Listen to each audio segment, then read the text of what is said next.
Alam mo, Alicia, napakaswerte mo talaga. Alam mo, nakakainggit ka.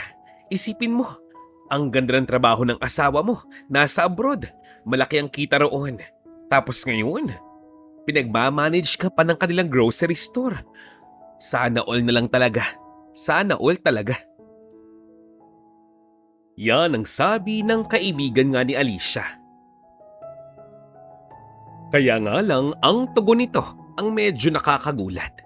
Ang sabi niya kasi, well, ganun talaga. Maganda ako eh. At saka, yung biyenan ko, masyadong mapagpaniwala, masyadong utu-uto. Palibhasa kasi matanda na, malabo na ang mata, malabo pang pandinig, napaka-asthmatic pa. Diyos ko. Ano ko? Hunghang? Hindi ko siya para alagaan. Kaya ako, nag-volunteer akong tumulong na lamang sa grocery store. Para naman kako makapag-relax naman siya. Para naman kahit paano hindi na nga siya ma-stress o mapagod at gumising ng maaga. Akalain ko bang maniniwala agad yun. Kaya ito, buhay doon niya ako. Yan ang sabi ni Alicia. Ang sabi ng kanyang kaibigan, ay nako, ikaw talaga bes, umayos ka nga. Hindi naman sa pinapakalaman kita. Masaya ako para sa buhay mo ngayon, pero kapag ikaw gumawa ng kalokohan at nabuking ka, siguradong sa kulungan yung shoot mo. Kaya umayos ka. Ang sabi ni Alicia, ano ka ba naman besh? Relax ka lang. Mautak tong kaibigan mo, no? Kaya itong kanyang kaibigan, napailing na nga lamang sa kanyang mga tugon. Alam nyo ba mga ka-Vonny Malya, ang mas mali pa dito? Sa lahat ng kapalpakan at kamali ang nagagawa nga ni Alicia, lahat ibinubunto niya kay Rose na isang kasambahay. Kaya nga itong kaibigan ni Alicia na kanyang kausap ngayon ay awang-awa na kay Rose. Paano ba naman napagsasabihan, napapagalitan kahit wala namang ginagawang kalokohan? Lumipas pa ang ilang mga buwan, ilang mga taon.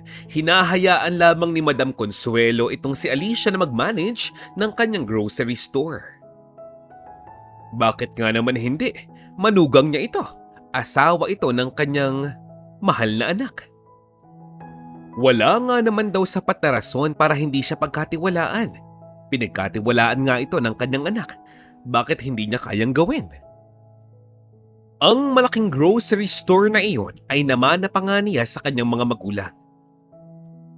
Isang araw, naisipan nga ni Madam Consuelong bumisita sa kanyang grocery store upang makita rin ang kanyang mga suking customers doon.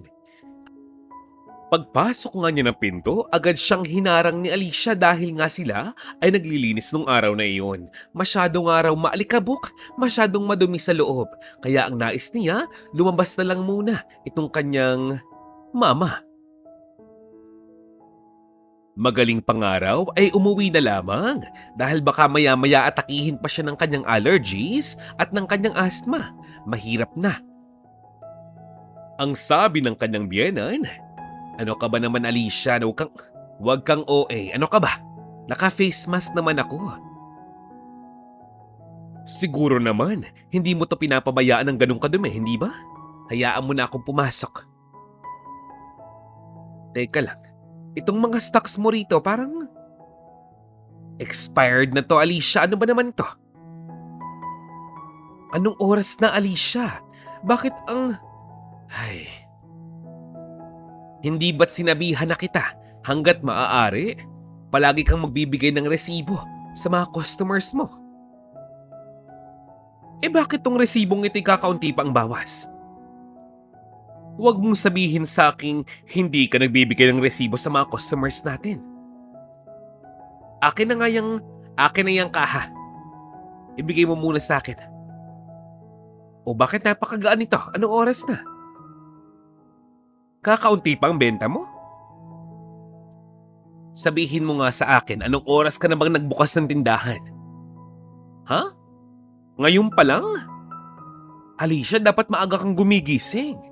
Maaga ka dapat nag-aasikaso ng tindahang ito. Kaya naman pala tanghali na nga ngayon ka nagwawalis. Ay, kaya naman pala sa loob ng ilang mga taon, palaging ganito. Sabihin mo nga sa akin, Iha, hindi mo ba kaya ang trabaho dito? Huwag mo namang mamasamain pero sabihin mo nga sa akin, Iha, hindi mo ba kaya ang mga ginagawa rito? Mahirap ba para sa iyo ang mga responsibilidad dito? Kasi sa matagal na panahon, ilang taon mo na itong minamanage pero parang wala man lamang pagbabago. Nung isang araw sinabihan kita, hindi ba? Nung isang araw ba o nung isang linggo? Baka nga nung isang buwan pa. Ang sabi ko sa iyo, papinturahan mo na yung labas. Pero bakit luma pa rin yun? Binigyan kita ng pera para dun, hindi ba? Oh, ay naku, palagi na lamang busy. Sunod-sunod na opinyon at suhestyon ang ibinibigay nitong si Madam Consuelo kay Alicia tuwing siya'y bibisita nga sa tindahan ngayon. Lahat kanyang pinupuna, paanong hindi? Pag-aari niya iyon. Ang sabi lamang ni Alicia, ay naku mama, alam niyo kaya ayaw ko kayong pumunta rito eh. Ang dami niyong napapansin. Lahat na lamang inyong sinisita. Ano bang akala niyo sa akin nakatulay lang dito? Nakatambay lang dito? Mama, umuwi na po kayo. Ano ba naman yan, ma? Grabe ka namang magsalita sa akin, ma. Huwag naman ganyan. Nakakasama kayo ng loob eh. Kung kausapin niyo ako, parang wala na akong ginawang tama sa tindahang ito. Isipin ninyo, ma. Tumutulong na nga ako sa inyo, ginaganyan niyo pa ako. Yan, ang sabi ni Alicia. Ang pakiramdam tuloy ng matanda, hindi siya welcome sa kanyang sariling tindahan.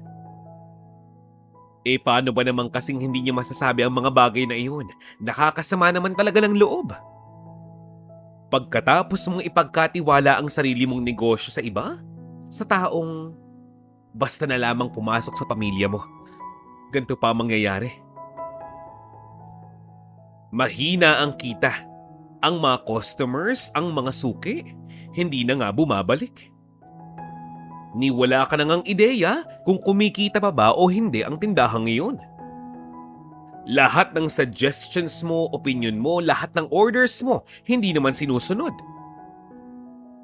Tapos sa huli, ikaw pa ang nakakasama ng loob? Pahina ng pahina ang benta ng tindahan ngayon.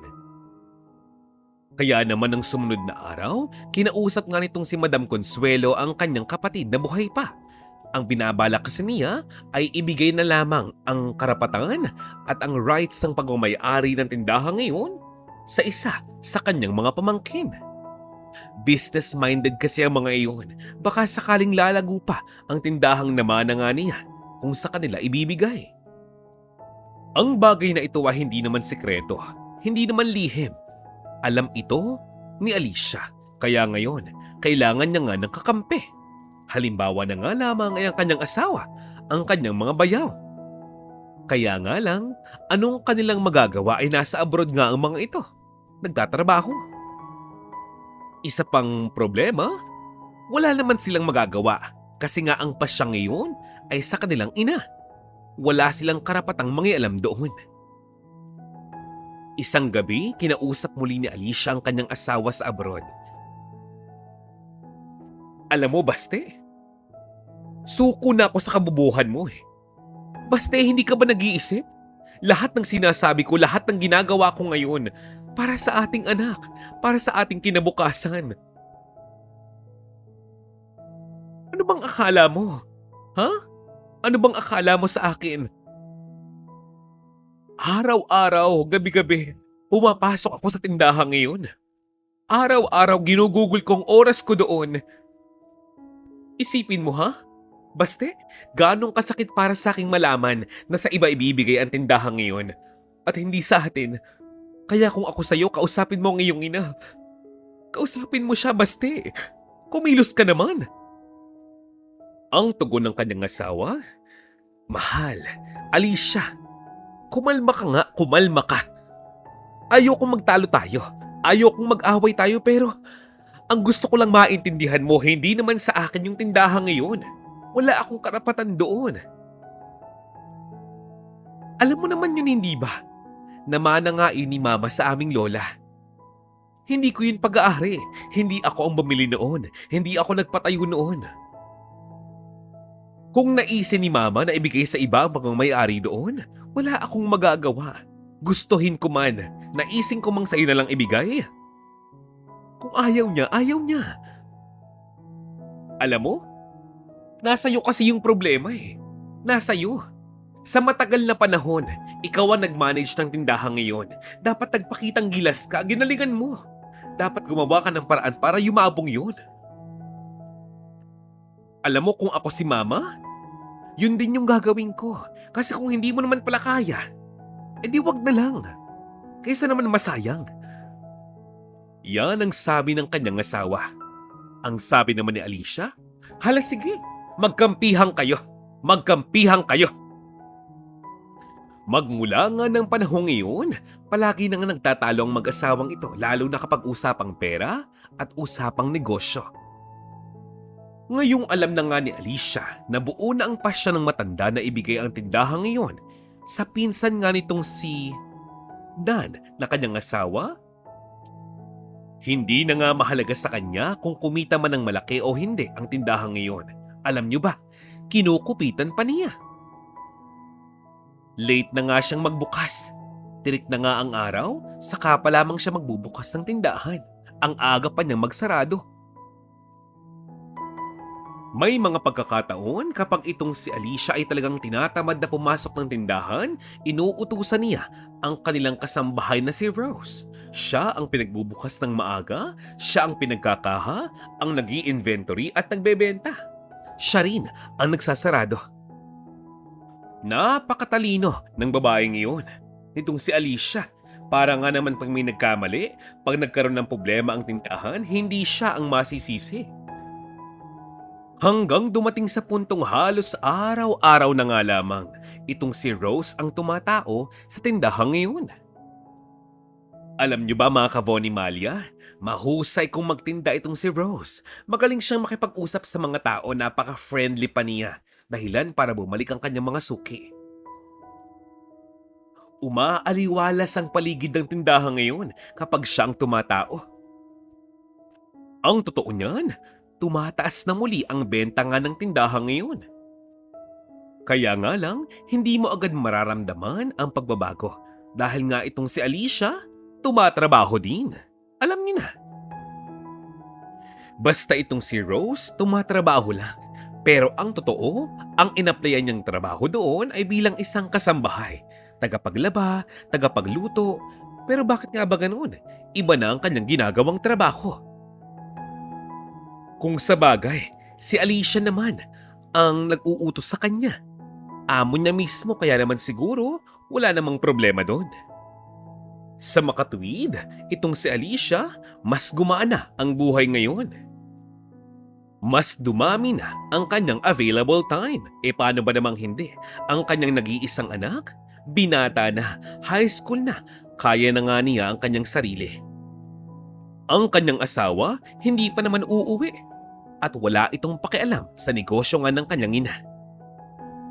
Ang kanyang magaling na biyenan, palaging hinahapo, inaasma. Palibhas ay matanda na, hindi na makabisita. Kaya itong si Alicia, panay na barkada. Wala siyang inaasikasong kahit na ano, nagpapakasarap lamang sa buhay. Walang trabaho, pero kumikita ng ilang libo. E paano ba naman? Kumukupit nga yan sa kaha ng tindahan ng kanyang biyenan. Tapos buwan-buwan, pinapadalahan pa siya ng kanyang asawa mula sa abroad. Alam niyo ba, ang nakakaawa ay si Rose. E paano ba naman? Dumating sa pagkakataong itong si Rose, palibhasa ay stay-in na trabahador. Paggising sa umaga, aasikasuhin ang mga pangangailangan ng anak nitong si Alicia. Pagkatapos noon, pupunta naman siya ng tindahan para magkahira. Pagkatapos ng buong maghapon, uuwi na nga siya sa tahanan ng kanyang amo upang asikasuhin naman ang kanyang sarili. Pero bago siya matulog, maglalaba pa siya ng mga damit ng kanyang amo. Tila ba tumambak na ang mga trabahong kailangan niyang gawin na noon ay ipinangako sa kanya ng kanyang amo na hindi na nga niya kailangan gawin pa. Pero sino nga ba siya para magreklamo? Sa paglipas pa ng mga araw, tila ba palaki ng palaki ang perang ninanakaw nitong si Alicia sa kaha. Bagay na hindi naman napapansin ni Rose dahil nga inuutusan siya nitong si Alicia na gawin ang ibang mga gawain para magawa niya kung ano ang kanyang plano. Merong napansin itong si Rose. Bakit ilang linggo na hindi pa rin bumibili at umu-order ng bagong stocks itong kanyang amo?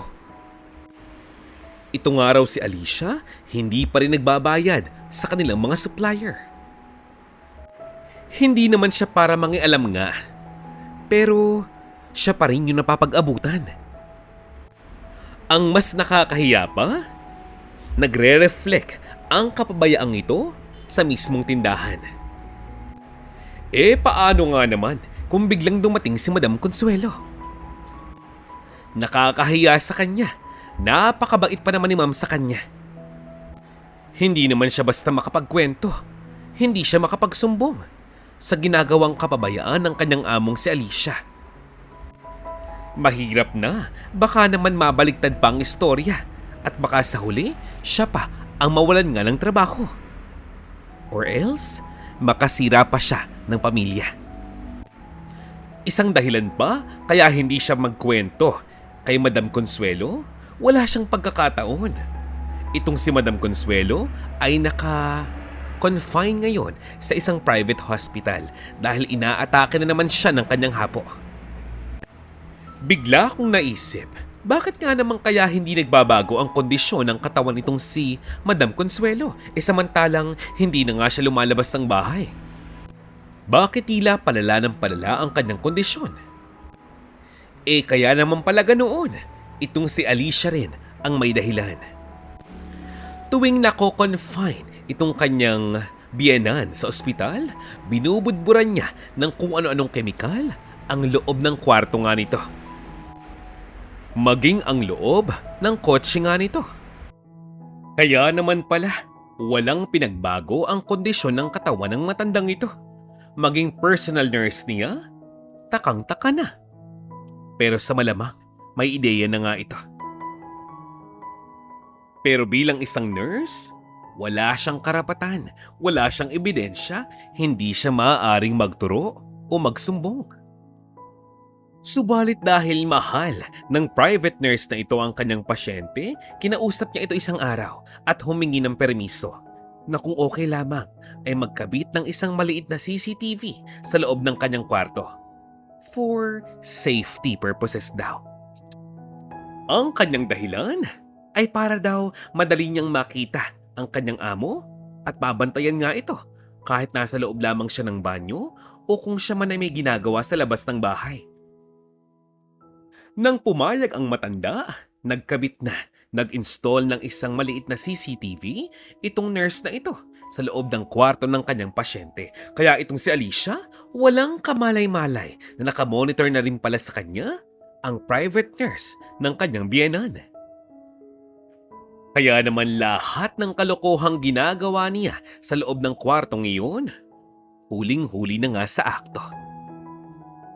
Nang sumunod na araw, kinausap nga ng nurse na iyon itong si Alicia at sinabing, "Ma'am, pasensya na po kung nakakaabala po ako sa inyo pero may gusto lang po akong malaman. Ma'am, ano pong ginagawa niyo sa loob ng kwarto ng aking pasyente? 11:00 ng gabi." "Ano po?" "Ma'am, pakilinawan po ang sagot ninyo." Hindi po ako nagbibintang. Ma'am, nakita ko po kayo. May dala po kayong gloves. Pulbos, nasa loob ng isang garapon. Huwag niyong sasabihin sa akin maglilinis kayo ng banyo. Alanganing oras. Isa pa, kakalinis ko lamang po ng banyo ng gabi ngayon. 8:00 pa lamang. Kaya ma'am, sagutin niyo po ang tanong ko. Ano pong ginagawa ninyo sa loob ng kwarto ng aking pasyente ng ganong oras? Ma'am, magsalita po kayo. Sabihin niyo po sa aking mali ang hinala ko. Patunayan niyo po sa akin mali ang pagkakaintindi ko sa mga nakita ko. Dahil ma'am, kung tama po ako, ipaparating ko po sa mga anak ni Madam at sa alagad ng batas ang ginagawa ninyo. Yan ang sabi ng nurse. Ang sabi naman ni Alicia, alam mo, sobra ka na eh. Ang tabil ng dila mo. Napakapalabintang mo. Nurse ka lang dito. Utusan ka lang dito. Teka lang, baka nakakalimutan mo kung sinong kausap mo. Manugang ako ng amo mo. Isa pa, nurse, huwag kang ganyan. Masyado kang magsalita. Sino sa tingin mo ang kanyang papaniwalaan? Ikaw? Na kanyang private nurse? Na halos wala pang isang buwan dito? O ako na kanyang manugang na kasama niya sa loob ng ilang mga taon? Ha? Mali ba na binisita ko ang aking biyenan? Yung dala ko ng gabing iyon ay para sa mukha ko. Skincare routine kung alam mo lang.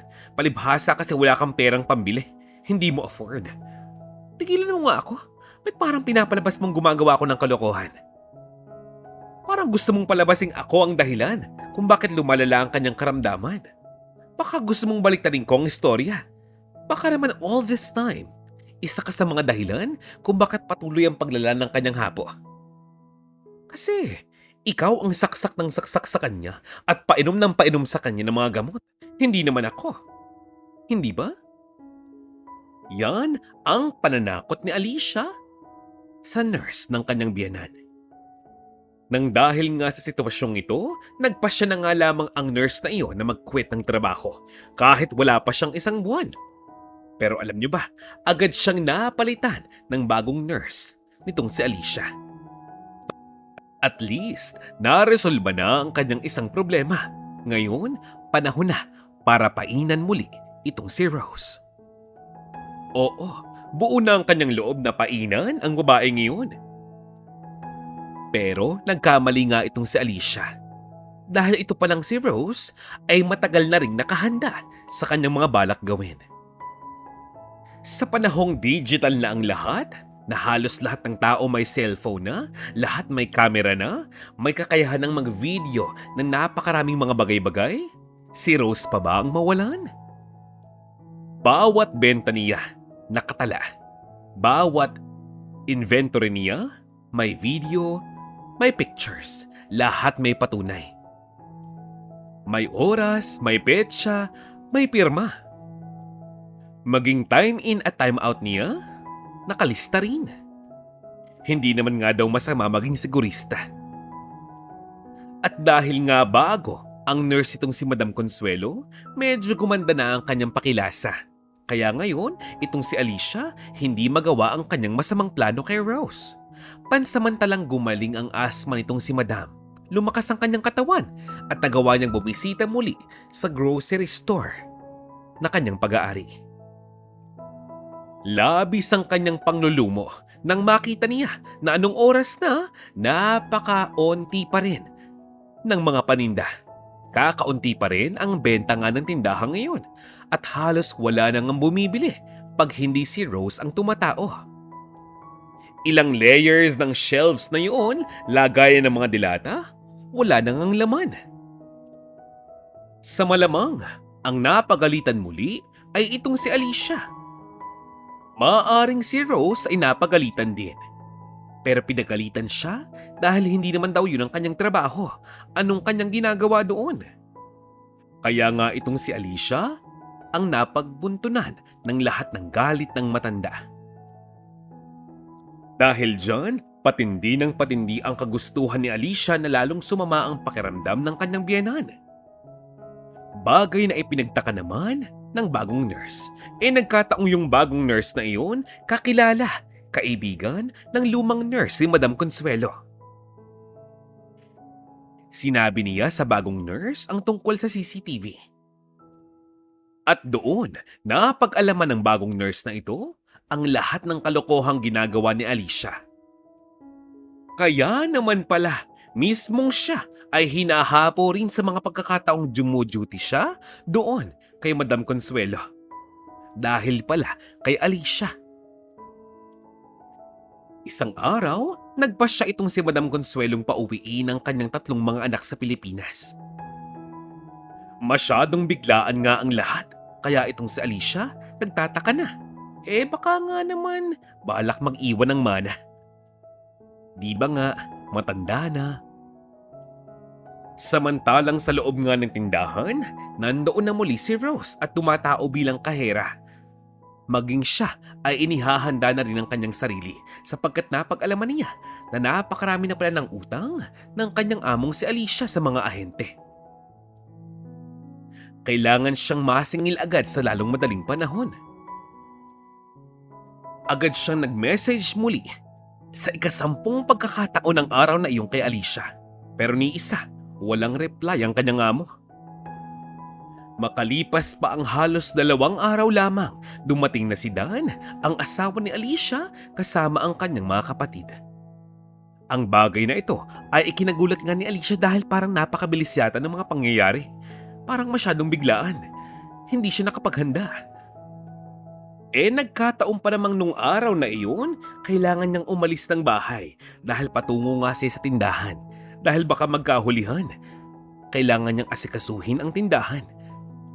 Saktong pag-alis nga ni Alicia, ipinatawag ni Madam Consuelo ang kanyang 3 anak.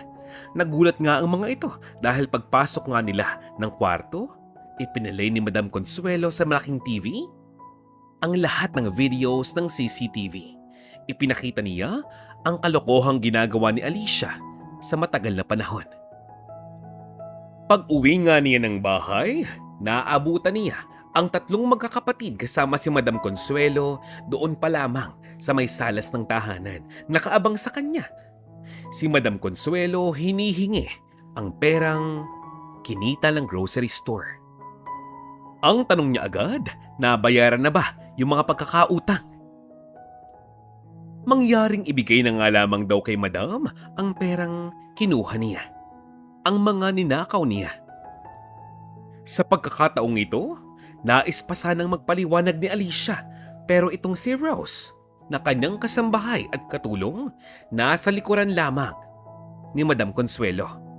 Ipinakita niya ang lahat ng nakuha niyang videos gamit ang kanyang cellphone. Ano pa nga ba ang kadalasang ginagawa ng mga sinungaling? Di tumanggi. Panay siya ng pagtanggi, wala daw siyang ginagawang masama. Si Alicia nagwawala, umiiyak, lumuluha, sumisigaw-sigaw pa at tumatanggi na wala nga raw siyang kinuha. Labis ang galit at sama ng loob ng asawa ni Alicia na si Dan, maging ang kanyang anak na si Robert sa kanya. Dahil sa kanyang mga ginawang kalokohan at kasakiman, kasinungalingan, kasamaan. All this time, ang buong akala nga ng magkakapatid na iyon ay si Alicia ang nag-aalaga kay Madam Consuelo. Ang buong akala ni Dan ay hands-on mother itong kanyang napangasawa. Hindi pala. Napag-alaman pa ni Dan na ito palang kanyang magaling na asawa, walang ipon kahit 100 piso. Lahat nilustay sa sugal, alak at barkada. Travel goals, ika nga. OOTD pa more. Hiyang-hiya itong asawa nga ni Alicia sa kanyang 2 pang kapatid, lalong-lalo na sa kanyang mama. Hindi niya sukat akalaing ganito ang kanyang pinakasalang babae. Ang taong kanyang pinagkatiwalaan ng lahat-lahat niya. Lahat ng kanyang mga pag-aari at pagmamahal. Nang dahil sa babaeng ito, muntikan nang mamatay ng maaga ang kanyang pinakamamahal na ina. Ang negosyong iningatan ng kanyang lola sa tuhod, ng kanyang lola, ng kanyang mama, niya, ay halos mapunta na nga sa wala. Nalugi na eh. Maya-maya, kinausap naman ni Dan ang kanyang anak at sinabing, malaya itong magpasya kung kanino siya pupunta, kanino siya sasama. Pero ang payo niya ay huwag iwan ng kanyang lola. Samahan ito hanggang sa huli, kahit sa huling pagkakataon man lamang. Gawin niya ito para sa kanya. At handa siyang suportahan nga ito sa lahat ng kanyang gustong mangyari sa kanyang buhay. Sang-ayon naman itong si Robert na kanyang anak sa sinabi ng kanyang ama. Nagpasya na nga lamang itong si Dan na bumalik ng Saudi. Mahirap man para sa kanyang loob, kinailangan niyang bitawan na nga lamang ang kanyang asawa. Pagkatapos ng ginawa ng kanyang asawa sa kanyang ina, hindi niya nga ito kayang patawarin. Hindi kahit kailan. Ulad nga ng kanyang sinabi, kakausapin daw niya ang kanyang mga kaibigang abogado upang mapag-usapan kung anong maaaring gawin sa kanyang asawang ito. Kinausap din ni Dan ang kanyang dalawang kapatid, maging ang kanyang ina upang magpasya kung anong maaaring gawin sa walang hiyang babae ngayon. Pero ang sabi nga ni Madam Consuelo, siya nang bahalang magpasya kung anong gagawin kay Alicia. Sa ngayon, mag-focus na lamang muna ang kanyang mga anak sa mga trabaho nga nilang iniwan doon sa ibang bansa. Matapos nga nilang masiguro ang kaligtasan ng buhay ng kanilang ina, ang tatlong magkakapatid na ito ay bumalik na nga lamang sa ibang bansa. Nang makabalik sa abroad ang kanyang mga anak, tinulungan naman ni Madam Consuelo ang kanyang mga pamangkin upang makapagtapos ng kursong Business Administration at sila ang tumulong sa kanya upang palaguin ang tindahan ngayon. Nang dahil sa kanilang tulong, mas lumaki pa, mas nakilala pa ang lugar na iyon. Alam nyo ba, pinaremodel muli ni Madam Consuelo ang tindahan ngayon. Kailangang baguhin ang loob at labas ng tindahan. At least hanggang ngayon, si Rose pa rin ang kahera sa lugar na iyon. Pinagkakatiwalaan siya ng gusto ni Madam Consuelo. Pagkatapos noon, kumuha siya ng isa pang bagong kasambahay na maaari niyang makasama sa bahay. Siyempre, meron ding bagong private nurse. Nakapatid naman ng kanyang dating private nurse. Ang galing, di ba? Pagkatapos ang lahat ng mga pangyayaring ito, si Madam Consuelo hindi pa rin itinuloy ang mga kasong para talaga kay Alicia. Iniurong niya ang lahat ng ngayon upang hindi na nga ito makulong. Kinabukasan, si Alicia bitbit na ang kanyang dalawang maleta. Umalis na nga siya sa lugar na iyon. Aba ni hindi man lamang nagpaalam sa kanyang anak o sa kanyang biyenan. Matapos ang lahat ng kanyang ginawa at nang hindi siya ipakulong, ni hindi siya humingi ng kapatawaran, ni hindi siya nagpasalamat. Agad siyang nagtungo sa bahay ng kanyang kaisa-isang kaibigan. Kaya lang, mukhang hindi siya welcome sa tahanan nga nito. Lalo pa ngayon, alam na ng buong bayan ang kanyang ginawang kalokohan. Hindi naman siya para konsintihin ng kanyang kaibigang ito. Tinulungan siyang makahanap ng ibang maaaring rentahan. Kaya lang, ang perang hawak niya ay hindi naman talaga sapat. Itong si Alicia, tinulungan na nga lamang ng kanyang kaibigang ito upang makauwi ng probinsya sa piling ng kanyang mga pinsanin at mga kamag-anak doon. Umuwi na lamang ng Bicol itong si Alicia. Pagdating niya doon, naitawag na pala ni Baste ang lahat ng kanyang ginawang kalokohan sa kanila. Hindi nakakapagtakang pag-usapan siya at iwasan ng mga taong akala niya ay hindi siya iiwan. Kainamang mura at mga salita ang inabot niya, lalong-lalo na mula sa kanyang mga kapatid. Kung bakit na ginawa iyon, anong kanyang rason, meron ba siyang sapat na dahilan? Bakit daw napakabilis niyang nakalimutan na itong si Danilo Sebastian o Baste kung tawagin ng iba at Dan ang kanyang mga kaibigan? Ang tumulong sa kanyang mga kapatid upang makapag-aral. Na ang asawa niyang ito ang gumawa ng paraan para magkaroon sila ng kaunting pagkakabuhayan.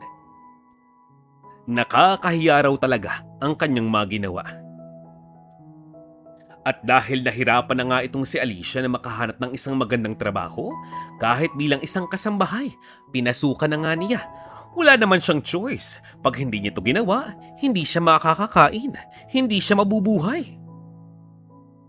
Magmula noon sa matagal na panahon, nag-isa na nga lamang itong si Alicia. Ni hindi siya hinahanap ng kanyang asawa, ni hindi siya hinahanap o pinupuntahan ng kanyang uniko iho. Kung sa bagay, malakas pa itong si Alicia, mahabang panahon pa ang kanyang tatahakin. Sigurado ako na bago siya umabot ng 60 or 70, handa na siyang matutunan ang lesson ng buhay na ito. Sana'y ma-realize niya ang mga maling ginawa niya, na sana masubukan niyang gumawa ng paraan upang buuin muli ang tiwala ng mga taong sinira niya. Kaya lang sa ngayon medyo malabo pa dahil ang nagpapairal sa kanya ay ang kanyang mataas na pride at ego. Sa katapusan ng istoryang ito, alam ko hindi ito a happy ending. Ganun pa man, nawa ay mag-iwan ng aral ang istoryang ito sa ating mga nakikinig. Huwag mong sirain ang tiwalang ibinigay sa iyo ng mga taong malapit sa iyo, lalong-lalo na kung ito ay pamilya mo. Huwag na huwag kang magpapaalipin sa pera. At higit sa lahat, huwag kang kikitil ng buhay ng iyong kapwa. Mga ka-Von Malya, muli maraming salamat po sa inyong pakikinig. Shout out time! Hello Miss Gloria Narciso, Erlinda Claveria at Merced Pineda. Kasama sina Miss Eddie Archaga, Esti Romeo, Merlelin, Erwin Maranan, Mount Data at Christopher Almario. Hello, good day, Miss Rufina Galduen, Herminia Constancio, Alfredo Sigua, at Evelyn Canulo. Don 16455, Flor Daliza Boiser, Jocelyn Rosauro, at Armi Coates. Hello, Miss Edna Aberca, Natividad Sadia, Yusrina Abdullah, Bing Jorge, at Chona Isioka. See you again mga ka-Von Malya. Have a great day po. Goodbye.